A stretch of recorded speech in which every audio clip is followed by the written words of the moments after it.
laser amplification, helping musicians to perform better. And here we have a front shot of the Fender Deluxe amplifier. This is a 1961 Fender Deluxe amplifier. It's a front shot.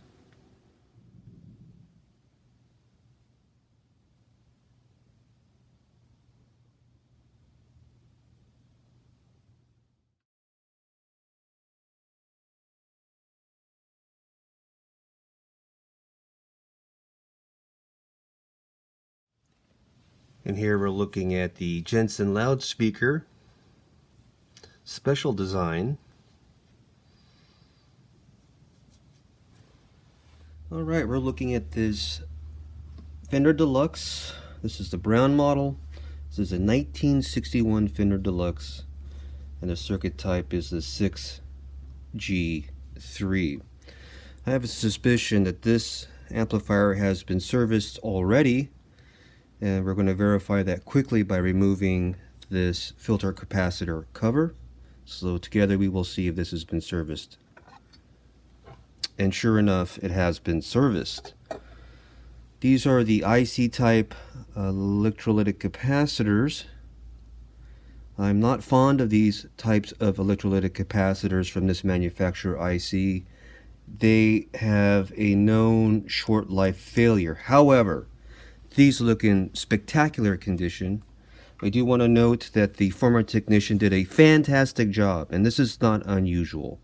It is not unusual to see very good work from technicians here in California, at least. Everybody tends to influence each other, I think, and as I mentioned in other videos, most technicians come from either aerospace or military background, and their soldering work and their understanding of electronics, as basic as they might be, is spectacular.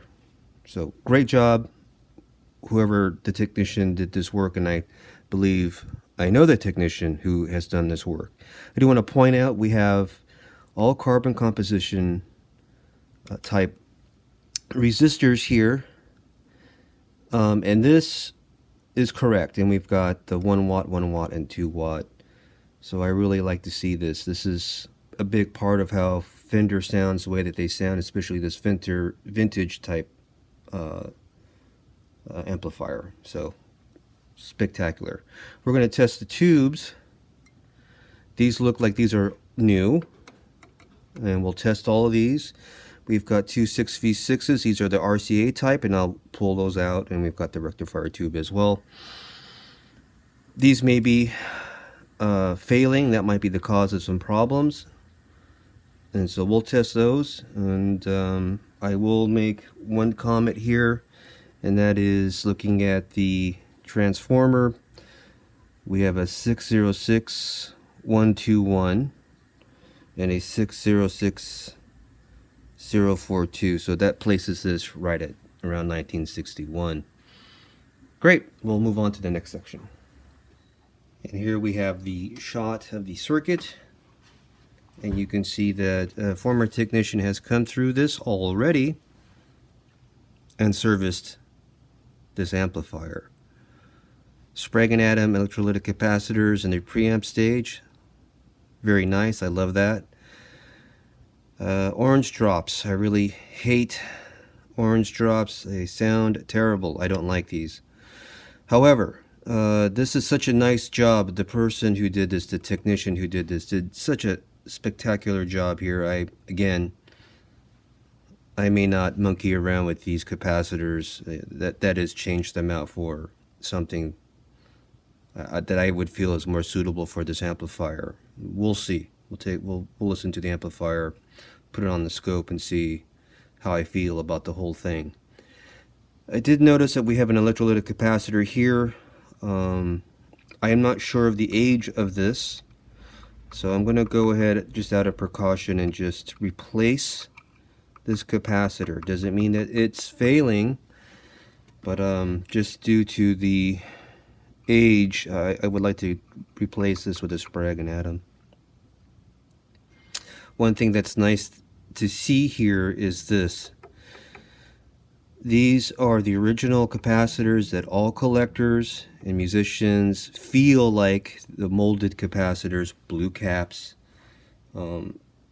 Everybody feels like this is a spectacular sounding capacitor, coupling capacitor. You want to hang on to these. These tend not to fail often. They work fine.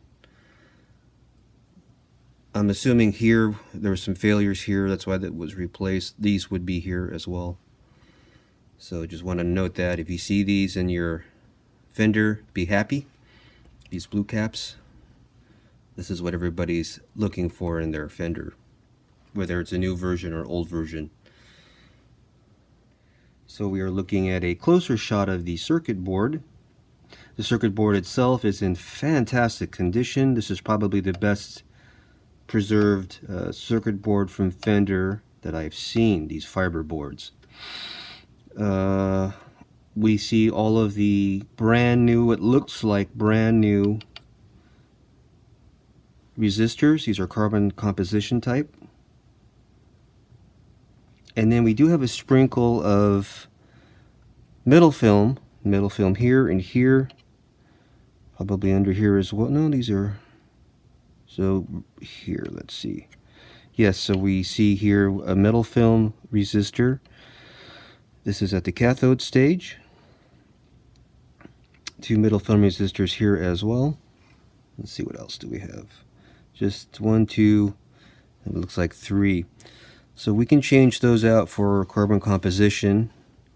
But again, the work here is so nice, I just don't have the heart to start monkeying around in here unless I feel I can make this sound much better.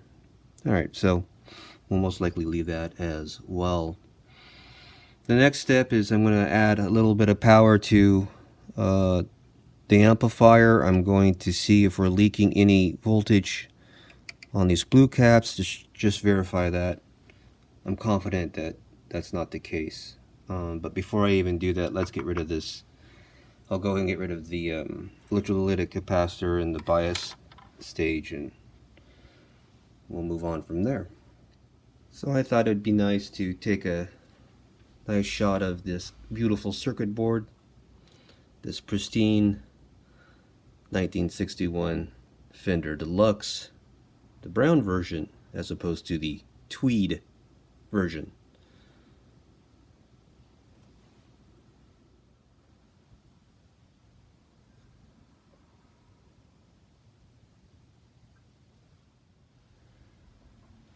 Here's the famous death cap.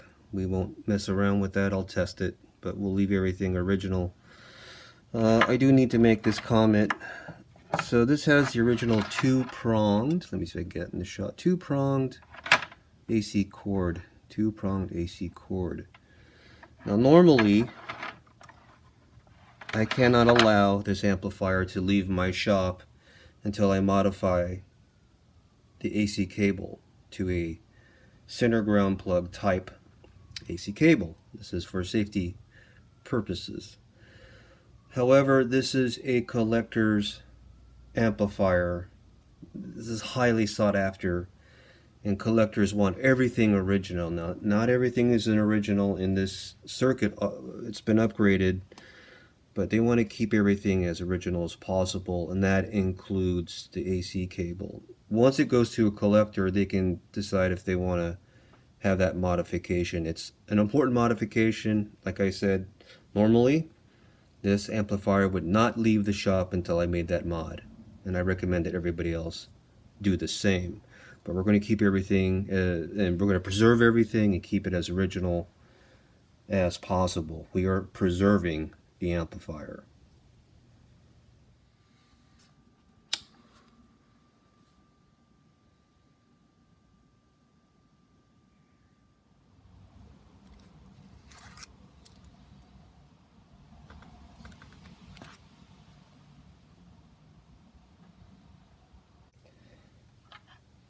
I've replaced the electrolytic capacitor in the bias circuit. You can see that we have this diode here. I don't know, I don't recognize this diode. I don't think it's original, but I just wanted to point that out just because I could. Again, the circuit here is just pristine. It's really impressive for a 60-year-old amplifier. Really great.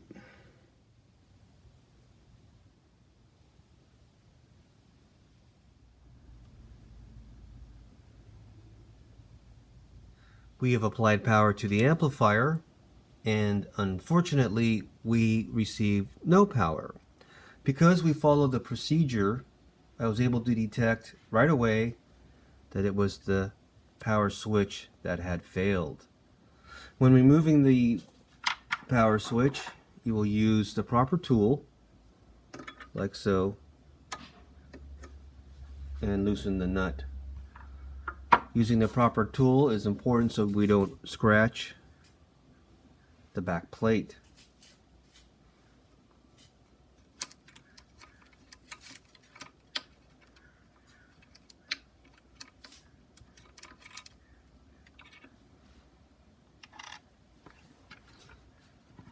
I'll bring this down to show you which wires to remove. You'll have a black wire from the left side of the switch and this yellow wire from the right side of the switch.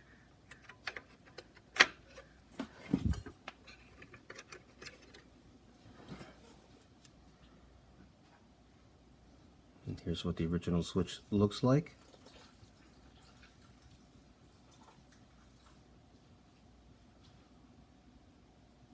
This is a Carling switch, and we will replace it with a new Carling switch. It's important to get the proper switch to replace the original because of its size.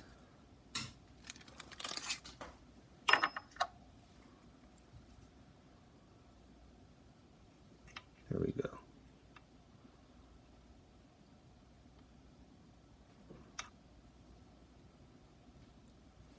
Here's the new switch with the notch.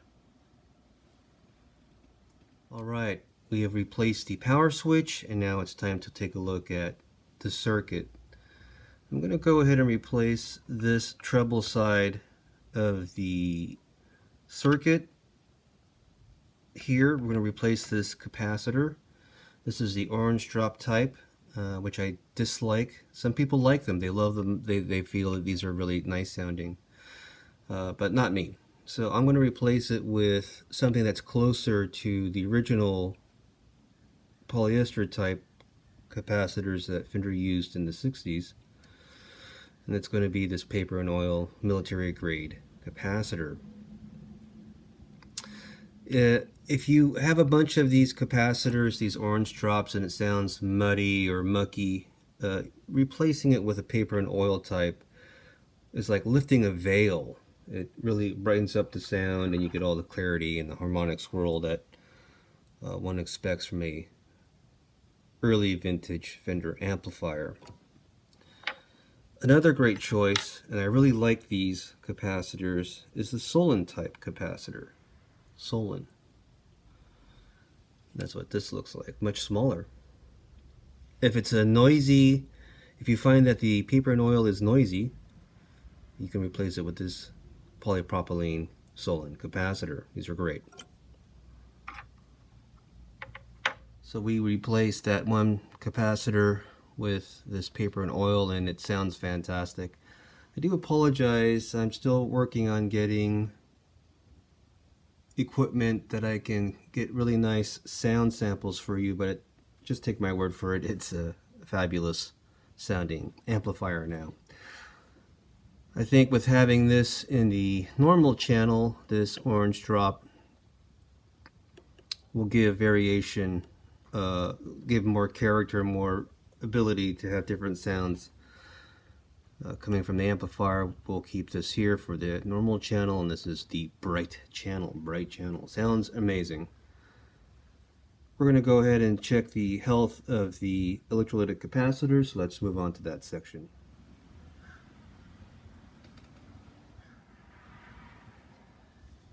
And this is the final shot of the circuit board, and we are now in the throes of putting the chassis back into its cabinet.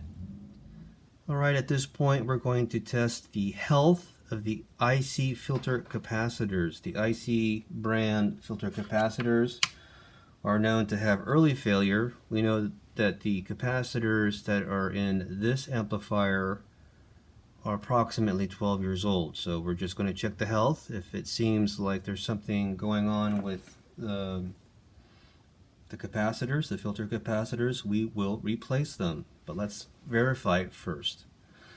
So bringing up the volume, we are injecting 1 kilohertz into the normal channel, and you can see a very nice sine wave. Very stable, there's no distortion in the sine wave, and that tells me that the filter capacitors are okay. Bringing up the volume, we can see crossover distortion here, and this is reasonable. This will give you plenty of headroom as you crank up the amplifier, and then as you bring the volume more and more up, you start to see where it's begins to clip. Pretty even clipping here, and that's good. That's what we're looking for. So excellent. So everything looks the way it should. Fees or amplification, helping musicians to perform better.